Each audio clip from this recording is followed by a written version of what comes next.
On l'a appris tout à l'heure, l'ancien joueur et entraîneur de foot Arthur Georges est mort à Lisbonne à l'âge de 78 ans, mort des suites d'une longue maladie. Il avait été repéré et débauché par Jean-Luc Lagardère pour le Matra Racing, c'était en 1987, connu notamment pour avoir occupé le banc parisien Martin Lange. Arthur Georges, c'était d'abord cette immense moustache inimitable qui lui barrait le visage, mais c'était surtout un entraîneur qui aura marqué sa génération.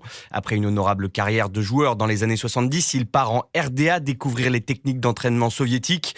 De retour au pays, il impose un style révolutionnaire et remporte la Ligue des Champions avec Porto. Après ce triomphe, le roi Arthur débarque en France au Racing, où il croise la route de Denis Troche, qui le suivra aussi au PSG. Je retiens son côté avant-gardiste, vision du football qui était détonnante.